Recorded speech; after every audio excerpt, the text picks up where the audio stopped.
Assalamualaikum warahmatullahi wabarakatuh. We are going to present our research paper, a case study on foreign migrants in Kuala Lumpur, Malaysia. Our group members are Sister Raihan, Sister Anissa, Sister Inaz, Sister Najiha, Sister Sharifah, Shafirah, Husna, and me, Hafsa. I am Hafsa Media Azhari and I will present the introduction and the conclusion. Background of the study. Majority of the migrants make their decision because of situational motivated instead of professionally motivated, which the reasons are commonly because of better works and academic options. Even so, they still have challenges to go through while being a migrant in Kuala Lumpur, which they have faced employment discrimination for those who are working, salary issues, which they are unpaid or underpaid or sometimes abused, and also most of them have received bad treatments by the locals. Based on the study, Canada is recognized as a good example for Malaysia in handling and controlling the migration. It is suggested that efficient and systematic migration policy are to be employed in order to create a better society that includes all migrants and local. Let's move to the problem statement. So, having migrants in Kuala Lumpur has been understood by the locals mostly that it has limited employment opportunities for the locals and it has also threatened their safety. However, the actual factor of the mentioned issues are not solely because of the migrants, but it is because of the migration policy. Therefore, the root cause of the problems need to be identified and acted upon accordingly. Last part for the introduction, I will present the research objectives, research questions, and also research significance. So the objectives are two, which the first one is to identify the reasons behind the migration of foreign migrants in Kuala Lumpur. The second one is to describe the life of foreign migrants in Kuala Lumpur, as well as their ways of coping with the challenges faced as a migrant. So the questions will be, what are the reasons behind the migration of foreign migrants in Kuala Lumpur? The second one, how is the life of foreign migrants and their coping strategies in facing challenges as a migrant in Kuala Lumpur? So there are three significance of this research, which the first one is local society, the second one is foreign workers, and the third one is government.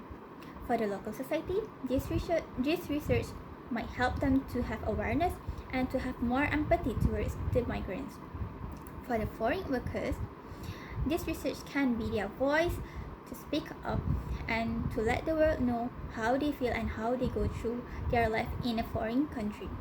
And lastly, for the government, this research can be a reference for the government to improve and to have the latest data and to improve the migration policy.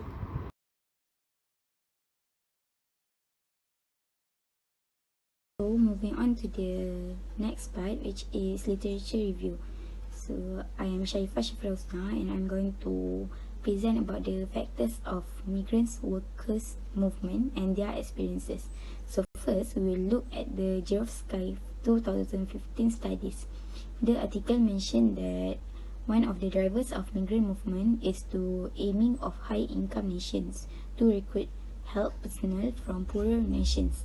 Furthermore, doctors in a number of source countries are encouraged to seek chances overseas because there is a well-developed culture of medical migration in place. In the Sky et al. 2015 research, the majority of the participants' migration decisions were situational rather than professionally motivated. So, in addition, they mentioned issues in their home countries' healthcare system. Their testimonials are well represented in various publications that detail push factors such as low pay and poor working circumstances, moral suffering, and inadequate educational factors. So, because of African degrees are difficult to authenticate, three of the Sky et al. 2015 participants have given up their health professions. This means that though they could have been health professionals in other countries, they are unable to do it in Austria and so are not employed to their full potential.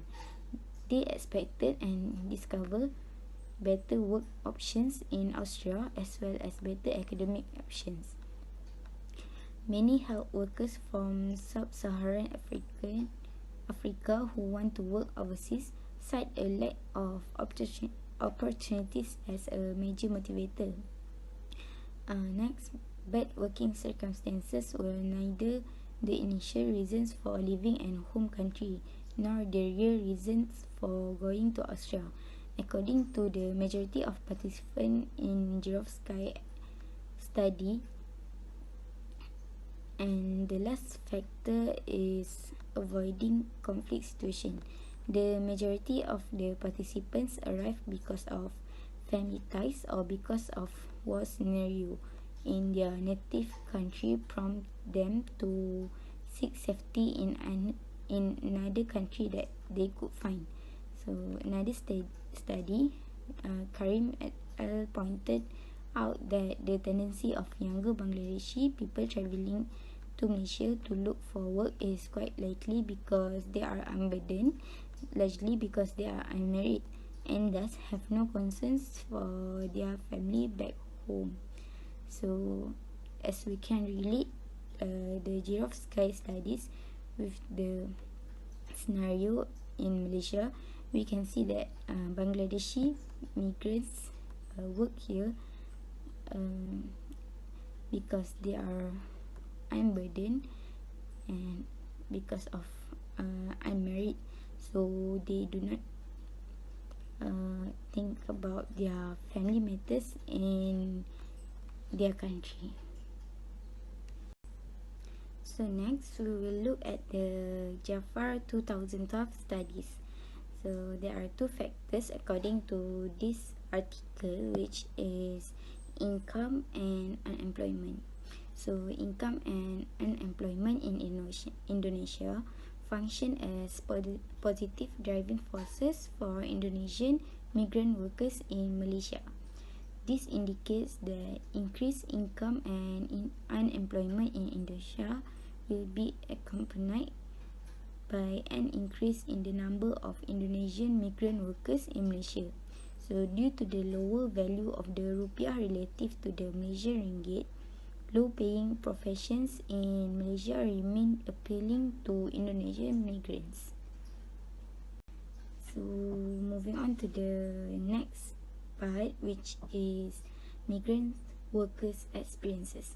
So in general, African citizens find it difficult to obtain long-term accommodation of work permits in the Shenzhen area according to Sky et al. 2015 studies.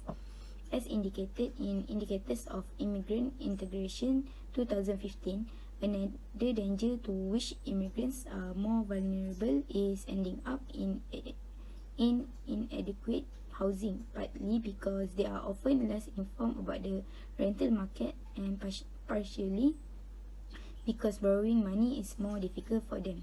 For example, migrant workers in Malaysia are facing a problem in terms of housing rental, especially when they stay in developing nations such as Kuala Lumpur. The rental is quite expensive and most of the house owners are not allow migrants to rent their house.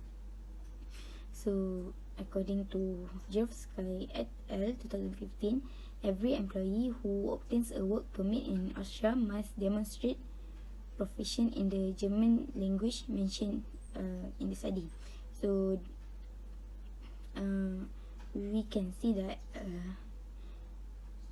the migrants workers having a difficulty and to speak in German language, which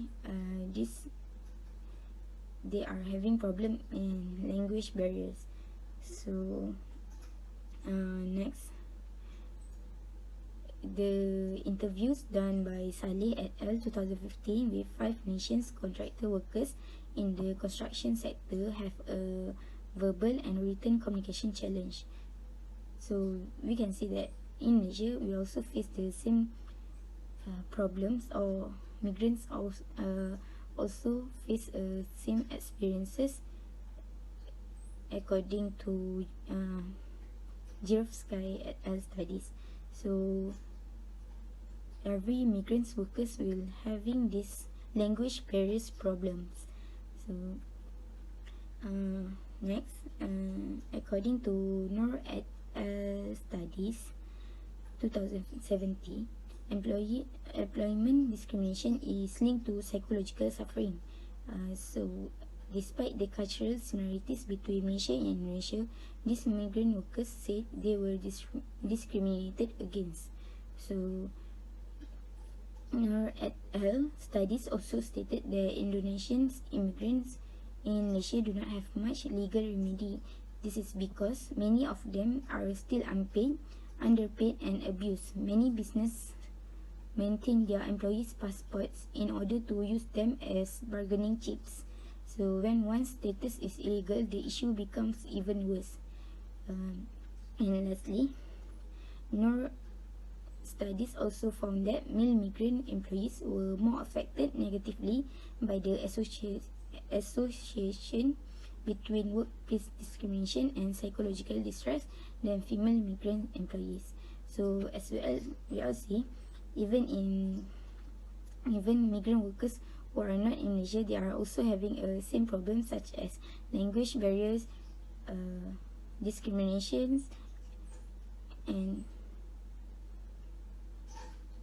problems in legal remedy. So that's all from me. Assalamualaikum warahmatullahi wabarakatuh. My name is Inaz and today I will be explaining about the factors of educational migration and lifestyle migration to Malaysia. So based on the research by Kazemi and his fellow authors in 2018 who studied Iranian students who were currently studying in Malaysia, they found a few factors of why they chose to further their studies in Malaysia. And the first one is that they valued the freedom that was found in Malaysia. And this freedom was in terms of religious freedom, political freedom, socio-cultural freedom, because they said that in Iran there was a lot of political turmoil and religious restrictions which constricted them. And then they also said that in Malaysia there were better educational facilities. For example, they said that Malaysian universities had advanced technologies, and they said that Malaysian universities were high-ranking universities among the global university rank, so they valued that too. They also said that Malaysia had a lot of cooperation with other countries, so they viewed that this connection with other developing and developed countries as an opportunity for their career growth, which they wanted to pursue in Malaysia after they finished their studies. They also said that there was equal academic opportunities in Malaysia, and this was in terms of enrollment into universities, because they said that in Iran, admissions into universities were biased according to geographical locations and religious sects, so it was not equal. But in Malaysia, there is equal opportunities for everyone to further their studies. There was also another study conducted by Kaneko in 2020 where he linked educational migration to worker migration. So he found a few factors that educational migrants in Malaysia always is pulled towards staying in Malaysia and work here. So the first factor that he found was policy reformation. So the Malaysia government actually reformed their high-skilled worker immigration policy, where they were more accepting of high-skilled professionals, where educational migrants who continue their tertiary education in Malaysia, after they graduate, they become highly skilled professionals. So in this policy reformation, they are making it easier for these foreign professionals to get a residence permit where they are allowed to stay in the country for 10 years and work here. And the residence permit also comes with benefits such as their spouses also gets the right to work, and their residency is confirmed even if they change their employees. Kaneko also found that foreign students in Malaysia, some of them tended to stay here, and they became the bridge between their home countries and their host countries.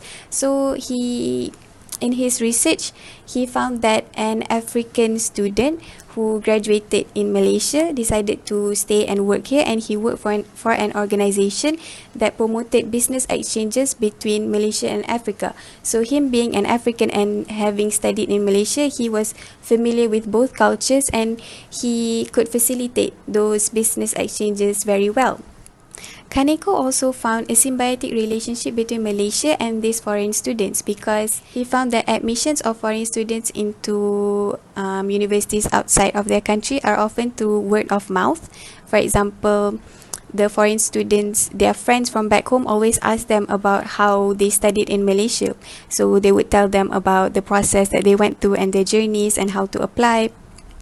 So universities in Malaysia, especially private universities, often employ graduated or currently enrolled students in the universities to promote their universities to their friends back home. So this relationship benefits both Malaysia and the foreign students themselves. So now I will be talking about lifestyle migration. So lifestyle migration is people's movement to another country because they want to experience a new way of life. Butler and Richardson conducted a study among Western lifestyle migrants in Malaysia and found out a few factors that they migrated to Malaysia. And among these factors were experiential opportunities. This means that they value the opportunity to experience a new way of life, a new culture, different to their Western way of living, new cuisines, new festivities, and they also valued the opportunities for them to travel, whether it be in Malaysia or in other Asian countries nearby to Malaysia. There was also the factor of changes in life choices. So they found that most lifestyle migrants were among elderly people who did not prioritize career advancement as much as they did when they were young because they value the opportunity to travel and experience new things more than their career growth. And another researcher named Ono did a research among Japanese lifestyle migrants in Malaysia, but he focused more on long-term tourists and retiree migration, which is also a form of lifestyle migration.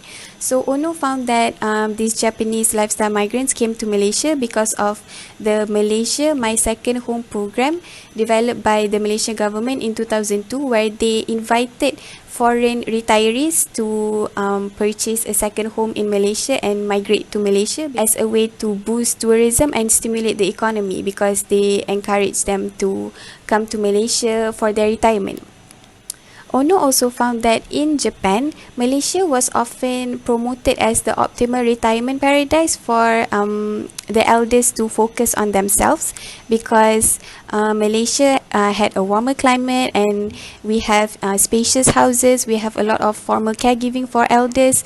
So they were encouraged to migrate to Malaysia, have a new way of life, and they get to build the life that they want to spend their golden years in after finishing their careers. And Malaysia is also seen as an accepting country because of our multi-ethnic population and our diverse cultures. People see that we accept different cultures and different people, which is why people come and live in Malaysia. So moving on to Malaysian policy on immigration. Assalamualaikum warahmatullahi wabarakatuh. My name is Najiha Binti Muhammad Razali and I will continue presenting the literature review.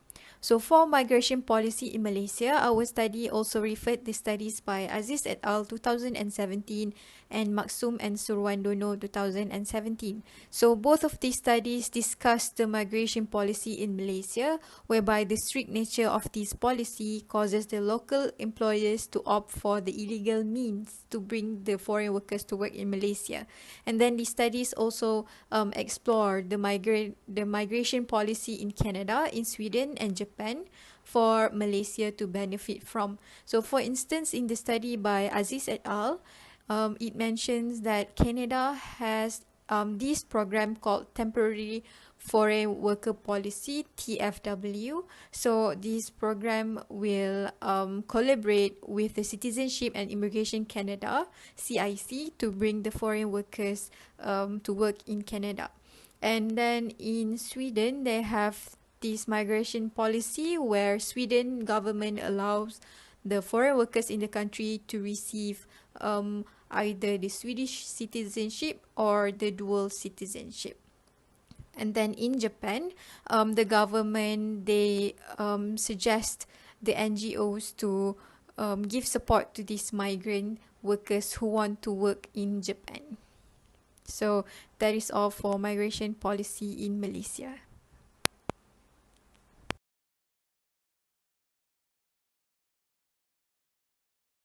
for the methodology part, we have four sections. The first one is the research design. The second one is the participants' background. The third one is the data collection method. And the fourth one is data analysis method. For research design of our study, we employed a mixed research design whereby we employed both the qualitative and the quantitative research designs. And since Kuala Lumpur is under the Conditional Movement Control Order or CMCO during the period that the study was conducted, so we use Google Form to collect the data from the foreign migrants. And then the participants of the study were chosen if they fit the two criteria that are required for the study. So the two criteria are the participants must be non-Malaysians and they must live or used to live in Kuala Lumpur. For the participants' background, we asked them to answer the demographic questions at the beginning of the online survey. So there are 9 demographics that are being asked. So the first one is their gender, and then their age, their marital status, their country of origin, their race, their religion, their education background, their employment status, and also their occupation. And then for the gender, the result showed that 68% of them are female and only 32% of them are male. And then for the age, the majority of the participants are 25 years old. And then for the marital status, 64% of them are single and 36% are married. And then for the country of origin, there are participants from Indonesia, from Yemen, Gambia, Philippines, China, Ghana, India, and Singapore. And then for their race, they answered they are from Malay community, from Malay race, and then there are some of them Africans, Javanese, Filipinos, Arab, Chinese, Sundanese, and Minangese. And then for religion, 100% of the participants are Islam. They are all Muslims. And then for education, the majority of them are in college, and then 12% of them have no formal education. 8% the education background is from high school, and then 8% are from primary school. And then for the employment status, 60% of them are studying, and then 28% are working, and then 12% are unemployed. And then for the occupation, this is for the 28% participants who are working. So some of them answered that they are housemates, they are business consultants, they are chefs, they are IT consultants, and also student academic advisor. And then for the data collection method and the data analysis method, as mentioned earlier, we use Google Form online survey to collect our data, and then we use the social media as a medium to disseminate our online survey. And then for the data analysis method, because our study is using the mixed research design, so the data are being analyzed quantitatively and also qualitatively. So for analysis of data quantitatively, we look at the pie chart and also the graph that has automatically structured in the Google form. And then for the data analysis, for qualitative data, we look at the short and the long answers that are provided by our respondents. And then these data analysis, the findings will be discussed further in the following section. Assalamualaikum warahmatullahi wabarakatuh. My name is Raihan Izzati Binti Ruhaizam. I will be discussing some of the findings of the research along with Anissa, Hanim. First of all, let us look at the purpose of migration for the participants involved. As you can see here, a total of 15 participants agreed that their reasons for migrating to Malaysia are associated with economic factors, which amount up to 60% of the responses. Meanwhile, another 8% of the responses thought that family factors are their purpose of migration, in which interracial marriage is involved. As for the remaining responses, which total up to the other 32%, include political factors, environment, as well as financial aspects. Based on the data, it can be said that economic factors are the main purpose of migration of the participants to Malaysia. In regards to this, economic pressure is seen as both a pull as well as push factor for the decision of migration made. So push factors are those that encourage people to leave their place of origin, while pull factors attract people to a new location. For the push factor, the economic condition in a respective country causes people to migrate. Most participants involved in this study are Indonesian. So given the state of economy there, with the increase of poverty rate by 0.97%, it is not shocking for Indonesians to migrate to Malaysia, also considering we have almost the same culture. And another example is Yemen, which is also stated with this study. It is a country which also faces economic pressure as a result of the civil war that started in 2014. Economic conditions also push students from other countries to migrate to Malaysia. This is because it affects the overall education system as well as policies there. Because of these push factors, the overall condition in Malaysia becomes the pull factor for most people from outside of the country. In Malaysia, the economic development so far as to 2019 was pretty convincing, and this attracted people from other countries. They saw Malaysia as a potential place for them to gain better employment opportunities.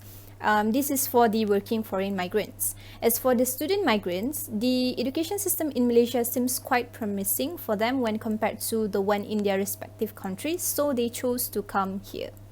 Moving on to the next finding, here we can see the migrants' perception towards their experiences living in Malaysia. So the overall response is relatively fair as it constitutes both positive as well as negative perceptions. So all participants believe that they gain different benefits by staying in Malaysia. The three main advantages involve learning a new language with 20 out of 25 responses, making new friends with 19 out of 25 responses, and receiving education with 19 out of 25 responses. Among others are gaining a high salary, finding a spouse, gaining access to healthcare, and also getting halal food. As for the negative perceptions, 15 out of 25 responses reported to have gone through some bad experiences while residing in Malaysia. This is divided into two, which are bad treatment from government officers and also stereotypical and racist locals. On the slide here, we can see two statements from the participants, which are the examples. Participant 10 stated that usually with administration staff, they work slow and there's discrimination and racist towards foreigners. And participant 15 said, yes, covert racism, microaggressions, they are very, very common even among younger generations. These negative treatments received by the migrants can be identified as a result of cultural differences that Malaysians have in comparison with other countries. This can lead to many different misunderstandings and mistreatments. They also happen as a result of lack of law enforcement in Malaysia, especially those associated with the immigration departments. In Malaysia, cases of discrimination are not isolated ones, and those associated with migrants often include violation of their fundamental rights and injustice, and also deprivation in most services they were supposed to be entitled to. So I guess that is all from me. Thank you. I will pass the slides to the next presenter. Assalamualaikum. I am Anissa Hanim Husin, the sixth presenter, and I will continue to present the findings and discussion. So in the survey conducted, the participants were asked in regards to their experiences when they first arrived in Malaysia. So as shown in this pie chart, it is very clear that our participants had encountered issues in regards to cultural differences and having language barriers with other Malaysians. So for my part today, I will be discussing the two problems that migrants face living in Malaysia. Number 1, the cultural differences, and number 2, language barriers. As seen in this slide, here are several responses by our participants in explaining the first issue, having cultural differences. Participant 7 said that the food was different because Malaysians are seen to eat more bread than Indonesian. Participant 11 sees cultural differences, but it was temporary for him to adapt. Participant 19 says that Malaysians have different culture and different eating habits. Participant 20 mentioned that Filipinos are more open and friendly, but Malaysians are not. Based on the responses, we can assume that the differences that the migrants see is the way Malaysians socialize and their eating habits, which was sadly not further elaborated. However, Malaysian is a multicultural society consisting of three major ethnic groups: the Malays, Chinese, and Indians. This nation, rich with various cultures, may be the reason why some participants feel it is hard to adapt with the culture at first. The Star newspaper had listed 10 of Malaysian eating habits, which includes being crazy about chilies, always asking for additional sambal belacan, over ordering food, and also loud chewers. These may be the eating habits that migrants see among Malaysians. And in this slide, here are several responses by our participants in explaining their second issue, language barriers. Participant 1 was not fluent in native language and illiterate. Participant 7, English was bad. Participant 11 sees that language is a greater problem, especially in the market and public places. Participant 20 said that Indonesia and Malaysia is different. And when he says something, they don't really understand him in Malay. In Indonesia, sorry.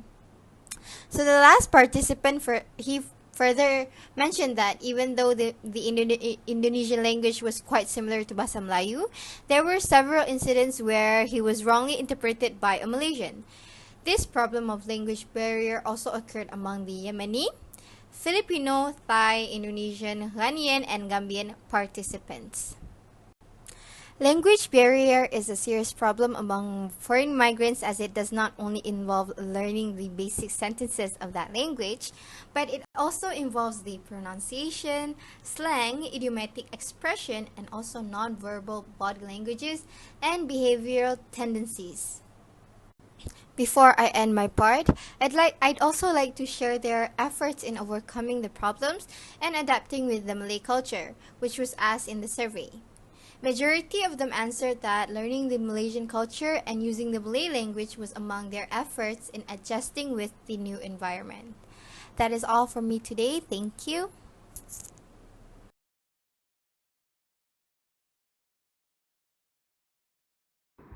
Now I will present the conclusion. So, based on the responses from the survey conducted, it is identified that the factors of the migration of the foreign migrants in Kuala Lumpur are varied, which it includes the economic factor, family factor, political factor, and also educational factors. And their life experiences as a migrant in Kuala Lumpur have both positive and negative sides. And it is normal in some ways, which they have also grown and learned from the experiences, which they are getting used to it. Moreover, cultural differences and language barriers are recognized to be the factors of their challenges. However, it has also become their motivation to adapt and live with it in a foreign country. As a result, migration policy is found to be a factor of a change maker.